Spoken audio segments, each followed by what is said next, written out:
July 21st Planning Board meeting at 7 p.m. All will rise for the salute to the flag, please. To the flag of the United States of America and to the republic for which it stands, one nation, under God, indivisible, with liberty and justice for all.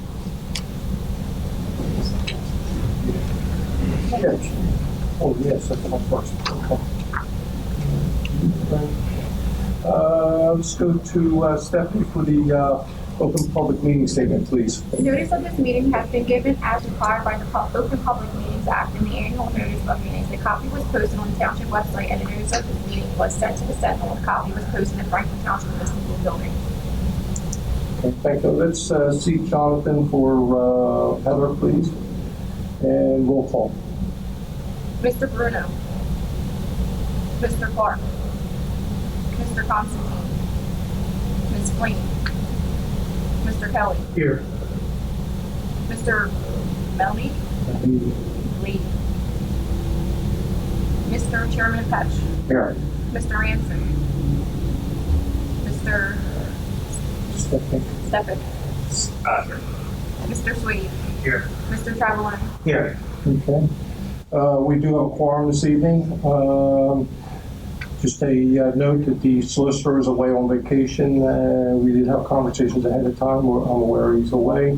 There's no resolutions at this point. If we'll go to Rose, on the solar ordinance, can you bring us up to speed on that? So obviously the committee had brought it to us before for recommendation, but there were some alterations to the ordinance. So we have Chris Dockley from CME here tonight to go through the changes that they have proposed. And then if the board's of mind to make the recommendation so we can get that back to the committee. Okay, thank you. All right, Chris, the time is yours, sir. All right, sure. I'll briefly go over what is here. This ordinance, I believe, has been introduced by the Township Council very recently. This is a minor adjustment to what was brought to your attention last, I guess it was last month or maybe 2 months ago in your packet. And this is an ordinance largely that permits as an accessory use residential solar.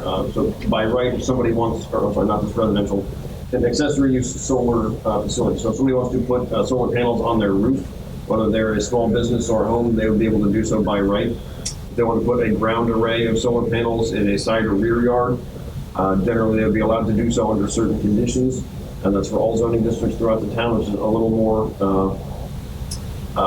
extensive than what was in the previous ordinance. The previous ordinance just permitted it for residential uses. This allows a small business to do a ground array in their backyard or side yard under certain conditions if they want, as well as this provides standards largely that were in the previous ordinance as well for sort of a commercial use solar farm or an industrial scale or utility scale solar farm, but that would be permitted as a conditional use in the interchange commercial district. So the bulk of this ordinance is identical to the previous ordinance. This just cleans up a few things. After reviewing the last ordinance, I think somebody put in an open request to get some documents on the last ordinance. There was a few procedural steps that were missed by the committee, I believe. And so in doing so, they asked me to kind of look at it and clean up a few things. Largely, the previous ordinance had introduced all the solar standards into the Pinelands section of your zoning ordinance, which could be interpreted as meaning that even though it said residential accessory solar was permitted, that if you're not in the Pinelands, it's not permitted. So it's been redone so now that every single zoning district specifically lists in the appropriate section that accessory solar facilities on the roof is permitted. So there's no question of where it falls. And now there's a few other duplicate standards that were deleted. But largely, this is the same ordinance that was presented to you, or not, I don't actually, not really a formal presentation was made, but was referred to you a month ago. And your job here is the planning board. Any ordinance that involves zoning, you're required to make a recommendation back to the council in terms of whether or not you feel it's consistent with the master plan. One, this is the primary charge there. And two, any other comments you feel are necessary. Anything that you've read in the ordinance that you think, hey, maybe we want to reconsider this, or we want to change that, or I don't understand why this is there, you can provide any other feedback back to the governing body that you see fit. But the primary charge, what's required by the law, is you make a determination as to whether or not it's consistent with the master plan. And in reviewing your master plan, it doesn't, of course, there's no specific recommendation in the 2013 read exam, which is your most recent master plan. that says to do exactly this, but there is a recommendation to consider regulations for solar facilities, in particular accessory use solar facilities. So I think this certainly could be considered consistent with your master plan. The general purpose here was to permit solar as an accessory use in very small applications, and to be relatively limited for the large solar farms put them just in the interchange commercial district, which would be in keeping with the general theme of your master plan, which is to maintain your rural character for the community. So I think this could be considered consistent with your master plan in that regard. Okay, Chris, in your review, was there any red flags or anything that concerns you with the changes that? No, I think the couple of red flags I did have previously have been addressed with this. Now, basically by placing things in an appropriate section. The only red flag I had before was that it was in the Pinelands Management Area or the Pinelands Protection Area section of your code, which, in my opinion, the intent of the ordinance was pretty clear that it would apply to the entire township, but somebody with a good lawyer could come in and argue that it did not apply there, and if someone else put up solar and you permitted it, they could argue that it's not permitted there because it's not the right section of the code. Correct. So, Good. notwithstanding your professional opinion on changes and the cleanups, and your feel that it's consistent with the master plan, did Mike provide a legal opinion? I was on an email trail, and Mike was forwarded a copy of it, and I don't have his exact response, but he was fine with it. I'll characterize what he said. He was fine with it. He did review it, and yeah, I think. Do you recall what he said? I think he had no comment, or he was okay. I don't know if I was on the email chain, but he called me maybe last Thursday or Friday, and his first question was, I don't see what's different between this ordinance and last one. That's what started the conversation. It was basically taking the same ordinance that was there before, cleaning up 2 or 3 little inconsistencies. I think the old ordinance had 2 different sections on what height of fence was required. One said 6 foot, one said 8 foot. So got rid of that. So there's not just one section of fence required for the utility scale. But other than that, he said this looks like basically the same exact ordinance. First, he didn't understand why we even need to do it again, so I had to explain that That's what started the there was a conversation. procedural issue at the council level, not with you guys. And so the mayor and the town administrator said, all right, we got to redo this. Let's just make sure we're doing it right entirely, not just in terms of procedures, but in terms of I understand there's some issues here. So can we get something from him to document that he's reviewed it and he feels that it's consistent with the master plan? Yeah. I mean, I think we should have. Yeah. In order not to hold the process up, Yeah. so they can reduce it. If you're making a motion to move it forward with that, with the Michael's review letter as well, or have Michael write the review letter, and this way he's involved. I understand where you're coming from. I think you need it. Yeah. All right. I'm fine with that. Chris, question. Sure. In the IC area, Article 35, I read through it, and it talks about the maximum lot size for a complete solar field, 20 acres. I'm curious on how that number came about, and should a property have greater than that, would they need to go for a variance? Yes, if they. Let's see. I don't know what code it is. I know it's under Article 35, Okay. XXSB, where it says a site plan is required in the IC zone only, and then a maximum lot size is 20 acres. To be completely honest, that was in the previous ordinance. I'm not Just sure what the curious on number how 20 that came from. size came about from a planning perspective. That might be related to state requirement, I think, as was discussed, maybe it was 2 or 3 months ago when the solar developers came in to the, you guys weren't here, that was the zoning board they came to, sorry. I attended. For the interpretation, I think state requirements are that it's permitted by right in any industrial zone over 28 acres in size. So I'm assuming that's where that 20 acre standard came from. So that being a conditional use requirement here. Maximum lot This one says size. maximum, so it's The reverse. sort of the reverse. This would permit solar on a 5 acre to 20 acre site, whereas the state requirement is in an industrial zone, anywhere above 20 acres of permitted use is permitted by right. Your comment on why you decided to go under and not over. Perhaps just to provide some room for a smaller scale facility in the industrial commercial district. We're only allowed smaller ones. Yes. So to your other point, yes, a variance would be required, and since this is a conditional use, by not meeting that condition, it would be a D variance. It would have to go to the zoning board. Okay, fine. I have a few questions and comments and concerns. I'll start with the commercial applications. So it's allowed in interchange commercial zone and also the Pinelands institutional zone. So the interchange commercial zone, if anyone's not familiar with that zone, it's in the southern part of the township along Route 55. I would say it's at least 95% wooded, forested by mature woodlands with extensive wetlands. So there's really not much space. The only viable lot currently is the lot that was cleared a few years ago right at the exit of Route 55. Now there's also a stipulation, woodlands shall not be clear cut to accommodate such facilities, and so on and so forth. Now, my question is for that, is there any statute of limitation, basically, I don't know if that's the right word. So if someone were to clear a lot, say company A clears a lot, harvests the timber, and then sells it to company B. And company B wants to put a solar facility there. Now, the land wasn't cleared with the intent of solar, but it was clear cut, which would be conforming because, as far as I can tell, this is the only industrial use that prevents clear cutting. So is there some sort of limitation on the amount of time that a lot can be clear cut?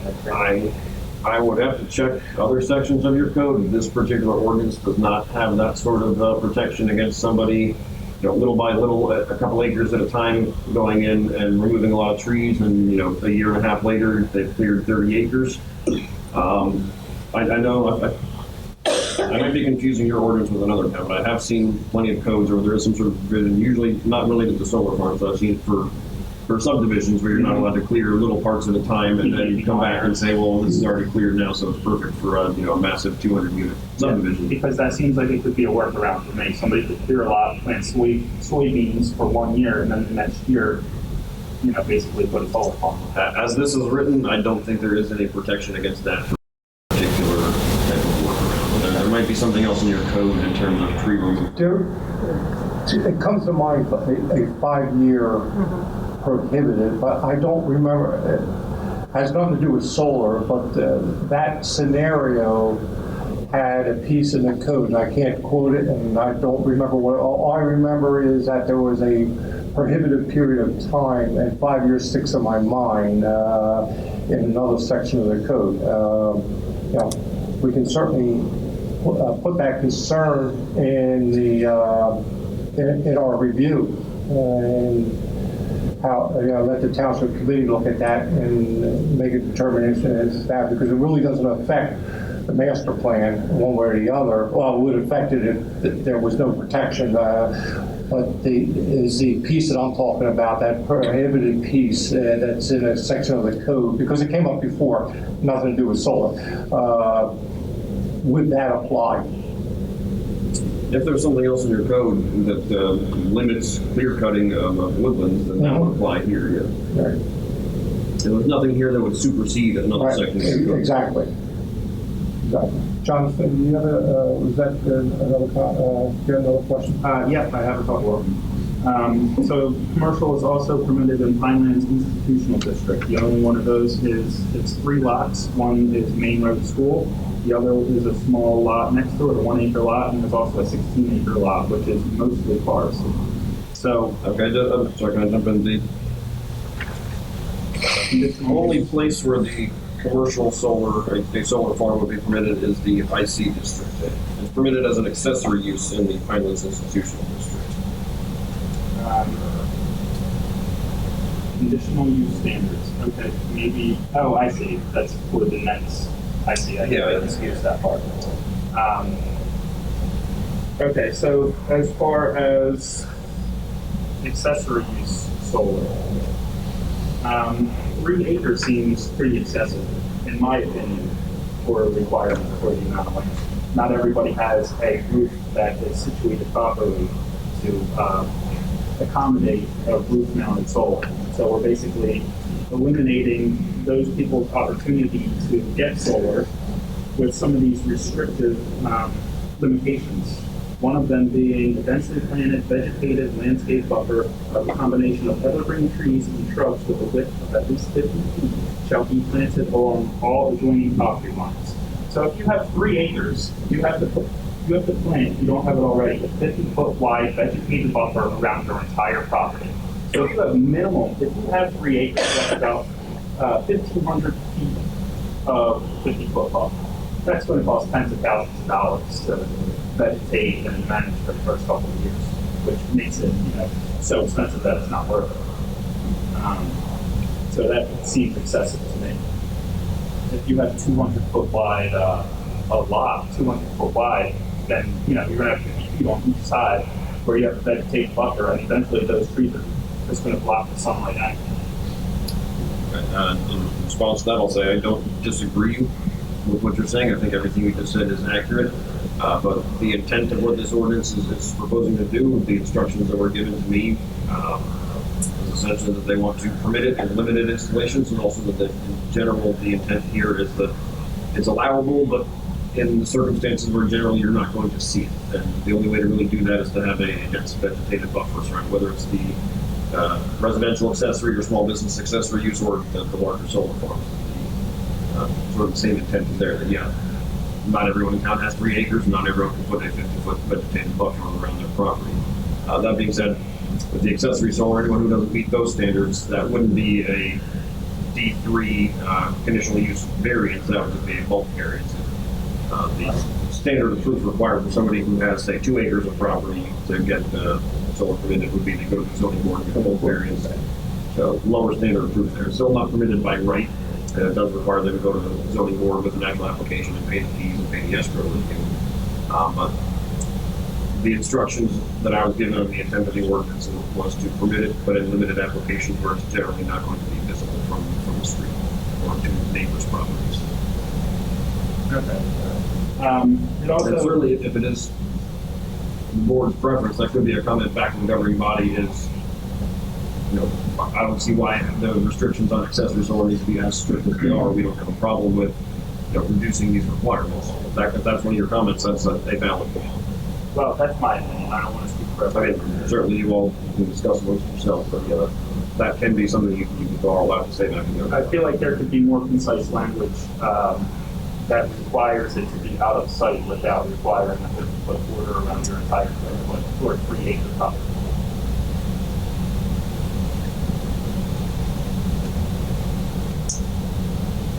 And, well, to respond to that, certainly more concise language could be put there. This entire ordinance can be shrunk down to a couple of pages.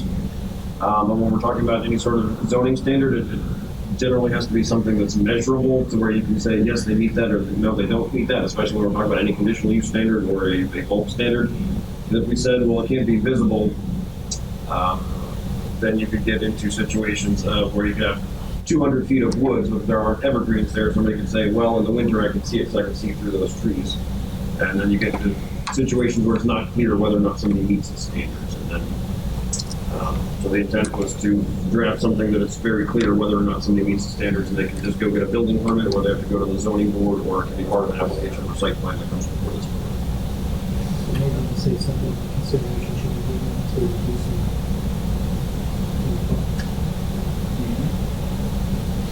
The township committee has scheduled to vote on this at the very next meeting, August 9th meeting. It's currently in the state, correct, Rosemary? That's correct. So we're tasked this evening to recommend this to the township to vote positive, or not to vote positive, or to be silent. Those are our 3 choices. That's correct. And to that, subject to that, we can approve it with the concerns that were expressed and let them review that. So our task is making sure it aligns with the master plan. The footage and all that type of stuff really doesn't have to do with the master plan per se. It has to do with the application to zoning enforcement and neighborhood complaints and stuff like that. So we can move it forward you're in a positive or negative, and have these particular concerns for the township committee to look at and determine whether they're valid and they want to do something with the density of the plants and stuff like that, or they have a reason that we don't know that they want that in there. Because the first thing comes to mind is more on the Rosemary side and the zoning enforcement side of neighborhood complaints. And keeping it, I can understand the 50-foot, because somebody stuck it, didn't want to look at it in their, that wanted it, didn't want to look at it in their backyard. So what did they do? They pushed it up against their neighbor's property. So that's what I'm reading here. So anyway, with that said, I think, what we can do is express the concern so they can look at it and look at it from a bigger picture standpoint, in enforcement. Okay, so. And also to that point, my understanding of the law here is in terms of the governing body voting to adopt it, I don't think they would have to redraft the ordinance entirely and send it back to you again if they were to adopt it and as part of that, accepting the changes recommended by the planning board. If you say, we think 50 feet is too much for a buffer for an accessory, 20 feet or 25 feet might be more appropriate. I think they can incorporate that into the adoption of the ordinance. You're absolutely correct. It's a minor change. That can be done right from the diocese with the township committee. It's a minor change versus the reason it's back here. It's a major change because the original one said Pineland. It couldn't be interpreted as being Pinelands only, which excluded the rest of the township. That's a major change that causes it to come back through here. Those changes that you're talking about, 50 feet to 25 feet, that can be done right from the diocese in their conversation. Or minor changes. All right, I have two more points that I'm going to look. Accessory solar energy systems, section B. Solar panels shall be permitted as a rooftop installation in any zoning district. It does not say exclusively rooftop of a house. So are these solar panels going to be allowed on the rooftop of a shed, a garage, a carport? The intent here is they're permitted on not just residences, but on businesses as well. If somebody owns, the law firm up the street, if they want to put solar panels on their building, that wouldn't be a problem. It certainly could be interpreted that, any structure could have a solar panel. This doesn't specifically say residence. It doesn't say principal structure. Just thinking to myself here, I'm not sure if it would be a problem if somebody wanted to put solar panels on a pole barn or a detached garage or a shed. If you think that might be an issue, you can certainly recommend that maybe that, a brief extra clause in there with a comma, any principal structure.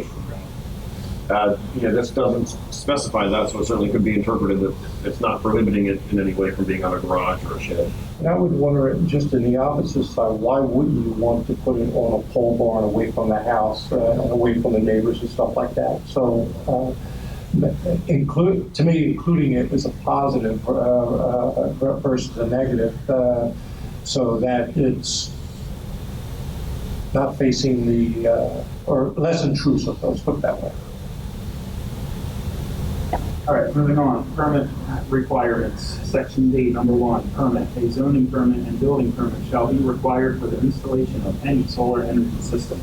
I feel like that should have some kind of size limitation, or size minimum. Like if you have a 4 square foot solar panel, you shouldn't need to get a permit for that. If you have landscape lights, solar panel landscape lights along your driveway, technically by the letter of the law here, that's a solar energy system.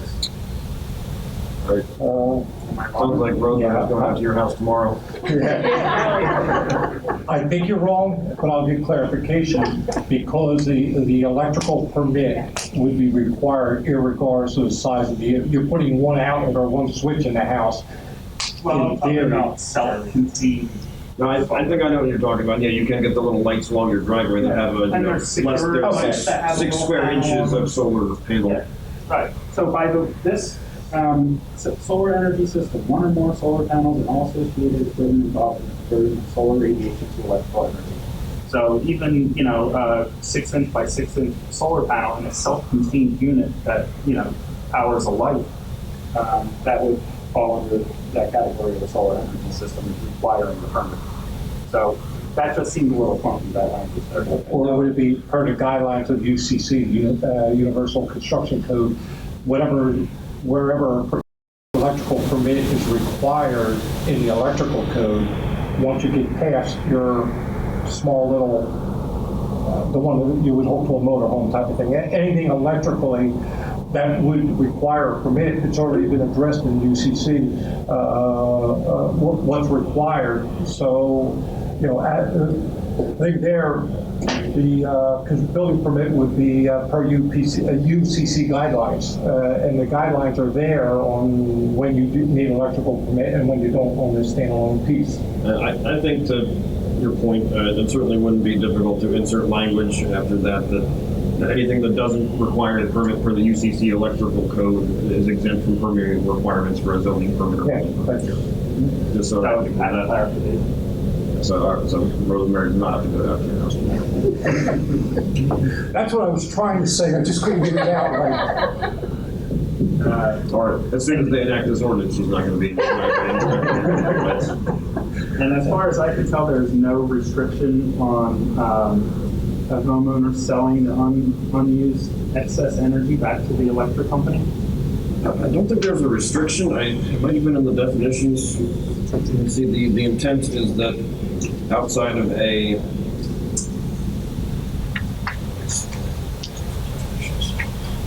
Accessory solar energy system definition is a solar energy system whose primary purpose will be to provide power for the principal use of the property whereon said system is to be located and shall not be for generation of energy for commercial uses. So possibly that could. I'd imagine, I would interpret that possibly, because my understanding is most if you have a large roof and you have covered in solar panels and you're getting a lot of energy, you're producing more than you need for your house, that you get credits by selling it to Atlantic City Electric or JCP&L or whichever utility company.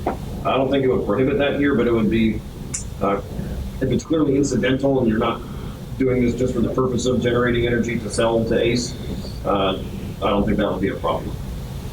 I would do that since the primary purpose is to just generate power for your own personal use. Right, and in the project I was involved with, when ACE goes to approve it because you're putting them on their network, they're only going to allow you have to produce 3 years of electric bill to show what you've been generating, because you only build a system large enough to meet your needs, so you're not putting more into the network. So I think that's already addressed with the Atlantic City Electric, because they're not going to let you put more on the system. Okay, anybody else? I could have one more thing. I'll get through it quickly. It has to do with abandonment. This is for commercial, and it also says for accessory use. So commercial systems must provide an abandonment plan and a bond, which is actually a great stipulation to this.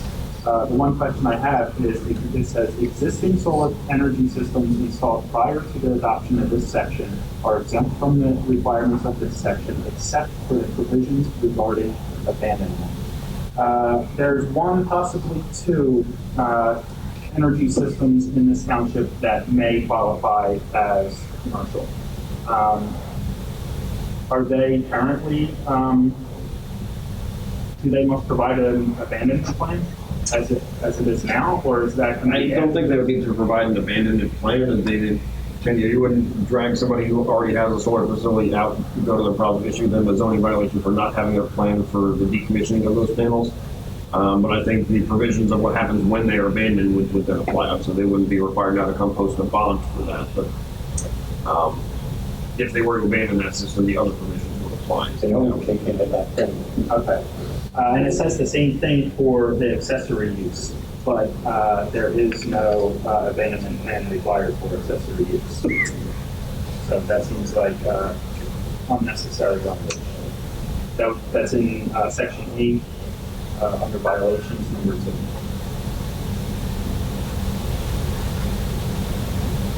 2. Okay. Yeah, actually, that except for provisions required regarding abandonment, perhaps that could be stricken. And well, unless that is not language I drafted, that's carryover from the previous draft. So it could be the intent that the governing body doesn't want for everything other than the little 6-inch ones, that some sort of plan, or that you're not allowed to just abandon them in your backyard. I don't know if a full decommissioning plan and bond would be required there. That's only for the commercial use, but yeah, that is something that certainly could be clarified in terms of what are the requirements for abandoning a ground mount array. For rooftop panels, they're just going to stay there. I don't know if it's a problem that I don't know how you can even tell them they've been abandoned. If they're on the roof, they're working or not. Yeah. Unless we can tell they're not plugged in anymore. The only thing where it would become an issue is the ground mounted ones. If all of a sudden you can tell that the weeds have grown so far around them that they're not even getting any direct sunlight anymore, then clearly they're not used. Okay, well, thank you for answering. Sure. Joe? I guess a question first. Does the construction office currently work with the fire marshal's office, notify the fire marshal's office when a permit is pulled for solar panels for residential, commercial right now? No, but our construction official is a fire sub-code, so if he did see something, he would alert, the fire marshal. But no, it's not. I'd like to see that if there's any permit pulled for solar panels, that the fire marshal's office gets notified of these locations so we can get it out to the district chiefs. Are you talking Diesel Watson? Yeah, it's not part of this, but would you please make sure the construction office knows to notify the fire marshal's office on any application for solar, so it could be noted in the fire marshal's records, so it could be Absolutely. filtered down in the departments. Is that accessory, rooftop, and for ground mount? Yes, as the one on fire on Colesville Road. Okay, So not a problem. yeah, we're seeing them on the obviously Diesel Watson fire is what I'm referring to on the commercial side, and we just had one probably about 2, maybe 3 months ago up on Colesville Road. So, and that was a rooftop unit. So that information, nothing to do with this ordinance, but that information needs to filter down from construction to the fire marshal's office, so it can be so noted where these locations are. No problem, I'll run the report tomorrow and I'll get it exported over to the fire marshal. Yep, thank you. Anyone else? Ralph? Good? Okay. Chris, did you have the notes on the comments that we want to refer back to? I have been taking some notes here. Okay. All right. Yeah, at this time, I'd like to entertain a motion on the ordinance 18-2. Are we in favor? And if we are, to include the notes that were taken for the township committee to review all those items that were brought up for discussion. The most important part of the motion is it complies with the master plan. So let's make sure we review the minutes. So you want to read them back? So, because I took them also, to make sure we got them right. Sure, I'll tell you what I've got here. Going through. Okay, there's a question on why there is a maximum of 20 acres for the commercial solar farms. There's one. I think I would frame that in terms of either or just a question as to why there is a maximum of 20 acres and why not permit it on a larger tract if that's available. Okay. Not necessarily a recommendation that it should be bigger, but just a question as to why, and some consideration should be given to permitting it on a larger tract. Some clarification on whether or not there are protections in terms of clear cutting little bits at a time prior to applying for your permit for a solar field, so that you can't clear a couple acres every 6 months and then come back and say, well, we're not clearing it for the solar because it was already cleared for planting soybeans.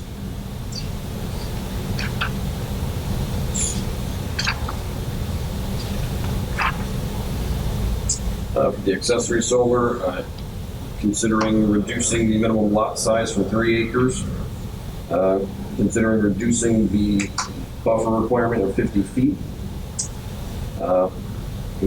perhaps including specific language noting that it can be on both principal structures and accessory structures, so that a pole barn or a garage or any other shed could be allowed to have roof-mounted solar.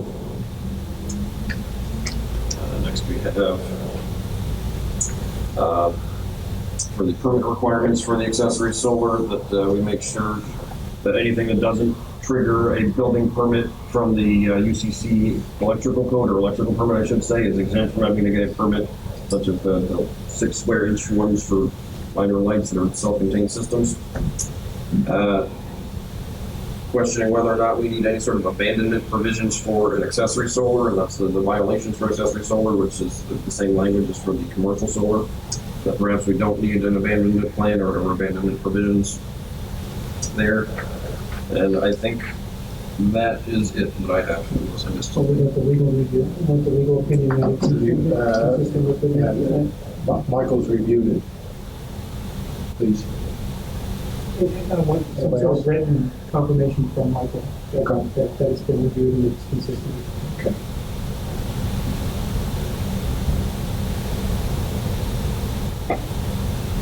Is anybody else, was there anything else that was missed? The fire piece is outside the ordinance. Okay. Okay, at this time, I'll entertain a motion. I'd like to make the motion to send our recommendations on to the council committee for review. I have a motion, is there a second? Second. Roll call vote, please. Mr. Bruno, I'm sorry, did you have a question? Kelly second. Oh, okay, sorry, I thought it was a question.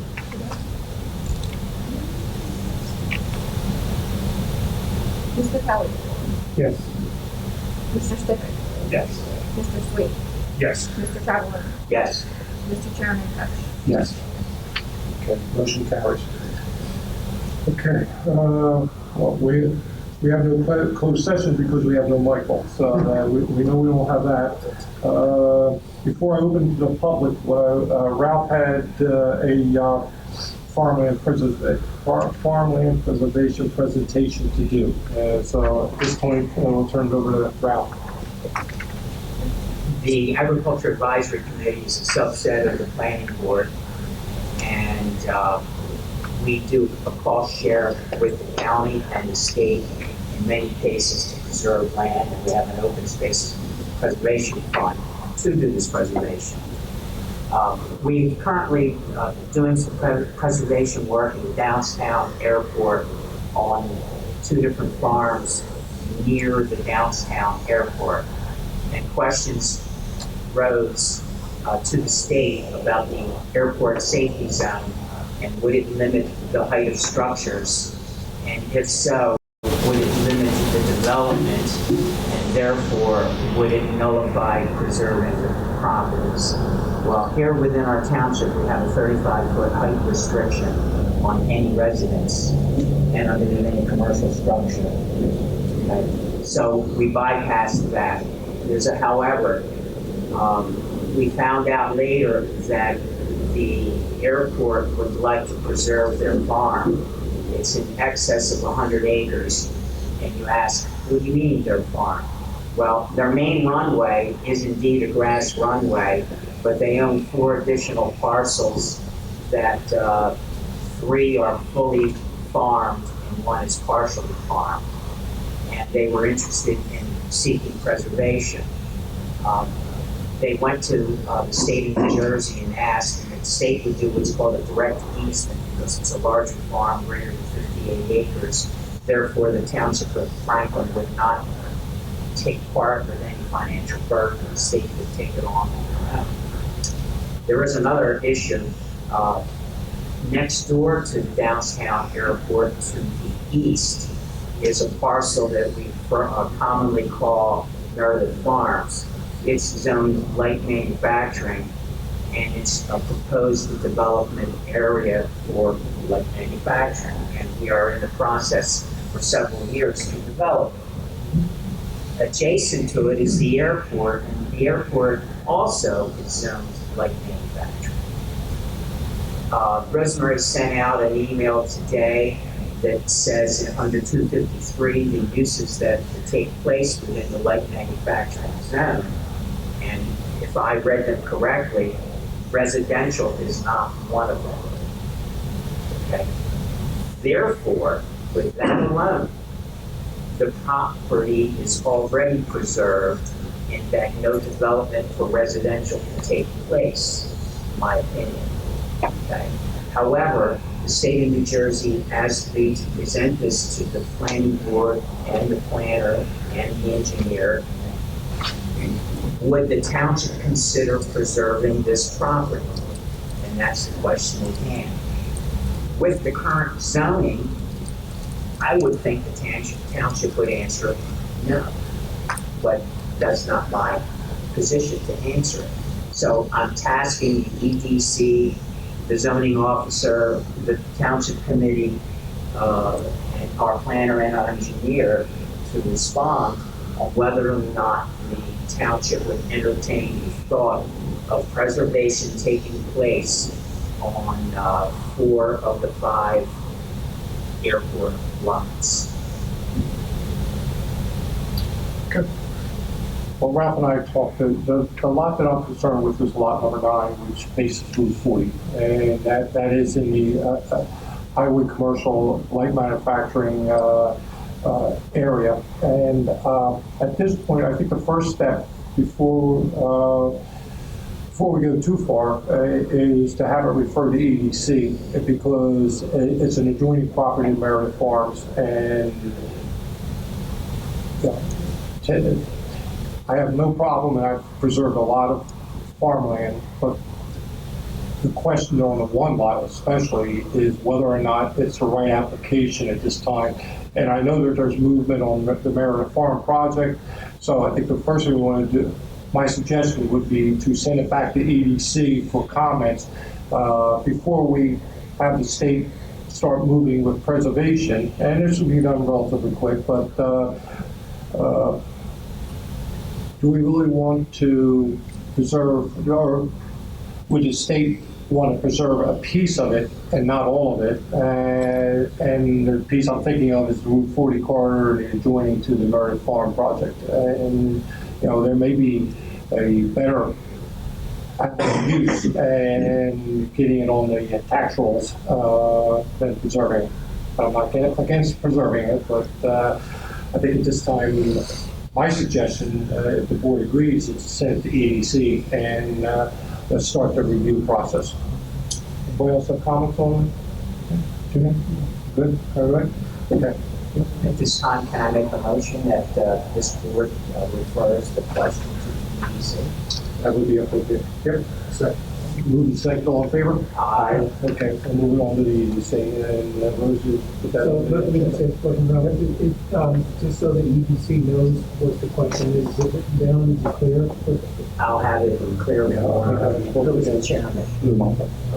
So I saw his email today. I'll forward it to Lou and CC. Yep. So we'll have it scheduled for the August 6th August 6th, meeting okay. too, in case you want to come to that. Okay, maybe I should. Okay. As long as I still have the floor, 5 minutes for all. thank you. Agriculture Advisory Committee has another perplexing question that it's going to present. I was hoping our engineer was here, but he's not, so I'll refer to Chris. In this town, we have paper streets, and one of them in particular is called Gagla Lane. It's in the Highlands Ag Production Zone. No, I'm sorry, it's in the Pinelands, it's P-Park, or rural residential. It's on Lake Road, east of Route 555, and east 555, Main Road. Good question. East. There's a farmer that came forward who would like to preserve this property. He owns 4 lots. He went to the county to do this, again, not costing our township anything. And one of his 4 lots has no frontage other than on Gagler Lane. And it's been my understanding here on the planning board that any developer who would come in and develop a property would have to improve the paper street to gain all his approvals. Gagler Lane has to be 600 feet long. Have you seen it on the map or not? I haven't noticed it yet. Okay. Typically, the paper streets aren't labeled on the map. Okay. But the streets, There is a street sign there. It's a paper street. I spoke with who I thought owned the paper street. His name is Jamie Greif. His mother actually is the owner. It's a preserved property that was preserved in 1999. It's well over 100 acres. But one of the lots, 710184, is owned by DC Farms, Dallas Clevenger. He's the applicant with the county of Gloucester, who wishes to preserve. So the county preservation officer, Eric Agron, approached me and asked me, what is this street? Is it a private road? Is it a paper street? So I asked Mr. Greif today, and he said it's a paper street. However, the township doesn't grade it, and the township doesn't plow it. And he's concerned on why they don't delete it. So, It's a paper street. okay. Because it doesn't exist. A paper street is a street that would be used in the future, but it's not maintained, and it wouldn't be maintained. So, Mr. Clevenger's deed says there's a 50-foot right-of-way ingress and egress. I wish Mr. Brolly was here tonight, because the language I've never seen before on a deed for right-of-way. And it goes right through the middle of these lots as opposed to the edge. And the question at hand by the county is, would the township support preservation of this parcel, even though it has no frontage? This backstory: anytime a property is preserved, it needs to be appraised so the values can be given to the farmer in exchange for the development rights. That's what I'm saying. It can't appraise for much if the developer has to build or construct a road to access it. So the farmer would get hardly anything in appraisals, and again, it may be a dead question. However, we need a firm statement from the community whether or not we support this paper street and whether it can be preserved. We don't have the answer. I would assume, so there's not seeing it on the map, all the lots together, kind of trying to picture it in my head. So the paper street goes through the middle of this? Several lots for 600, 700 feet. I mean, I would probably assume that if the entire farm were to be preserved, that could be done on the condition of the paper street being vacated by the township, and or whichever one of these lots only has frontage on a paper street, no actual improved street, that it'd be merged with the other properties, assuming that they're all contiguous. He only owns one lot there, 18 acres, and it's landlocked except for the paper street. Okay. Then my initial thought would be, if something is landlocked, generally speaking, the whole point of preservation is to buy out the development rights, and if there's really no development potential there, there's not a lot of point That's to my comment preserving also. Yeah, preserving a golf course is finance. it. Yeah. Again, like preserving an airport in a light manufacturing zone that already has no development for residential improvement. And there's certainly, I don't know if there's a lot of harm to preserving it. I don't know if especially if it's a farm that's already ag assessed, then you're not necessarily reducing the tax rolls by a whole lot, but it's It already is ag assessed and wouldn't cost the township anything. However, an appraiser would come through and obviously not appraise this very high because it has no access. Okay. I believe I should see Mr. Borelli on this to get an official comment. Is that who I should go to? Or if you're talking about deed language, then certainly an attorney would be hopefully more helpful than I would. but we also need to know just what is Yankee Lane. Is it a private driveway? Is it a paper street? Or is it a dedicated Well, that street? I can look into tomorrow morning, I guess. If it's on the tax maps, It is on the tax map, and if it it's on the says tax maps and it's not developed, then it would be a 50-foot township right-of-way. right away. with a 33-foot cartway. I've never seen a paper street that has a delineated cartway. All right, I was gonna say, If it's a paper street, it doesn't have a cartway, so that's an interesting way of it can't be a putting paper it. street and a right of way at the same time. Unless somebody put out paper curbs or something. Interesting, but I'll look at the tax maps either tonight or tomorrow morning, and if it's on the tax maps labeled as a right of way, then it would be township property, and You have to vacate it, but that still doesn't give them access to it. said, so it really doesn't help. I guess all I can think of is a matter of priority in terms of the limited amount of money that this, whether it's the state or the county or the township providing those funds for, even if let's say it assesses for, $50,000, which is not a whole lot of money for property, of course, but it's just a matter of priority of you've got X amount of dollars, how much you try and target. I mean, I've done farmland preservation plans before. So it's low priority. You target the ones that are most susceptible to be developed, that are developers. This obviously is it. I also omitted to tell you, well, I did tell you, it's in the Pine Lands Yeah, it's PRR, already in the plan. which is a 3.4 minimum lot size there. All right, this time I'll entertain a motion to open to the public, please. Motion to open. Second? All in favor? Aye. The public? Seeing none, hearing none, entertain a motion to close public. A motion to close public portion. Second? All in favor? Aye. Okay. Does anyone else have anything else to bring up? Rose, anything going on?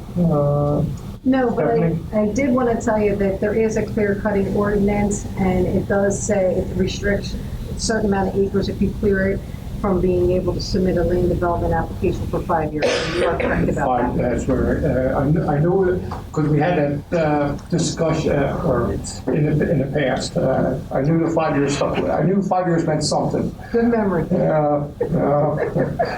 Okay. Stephanie, we're all good on our reports, there's nothing else? There's no secretary report, correct? There's no money? All right. This time I'll entertain a motion to adjourn. I got a motion. Motion, second, all in favor? Aye. Thank you very much, everyone, for coming out this evening.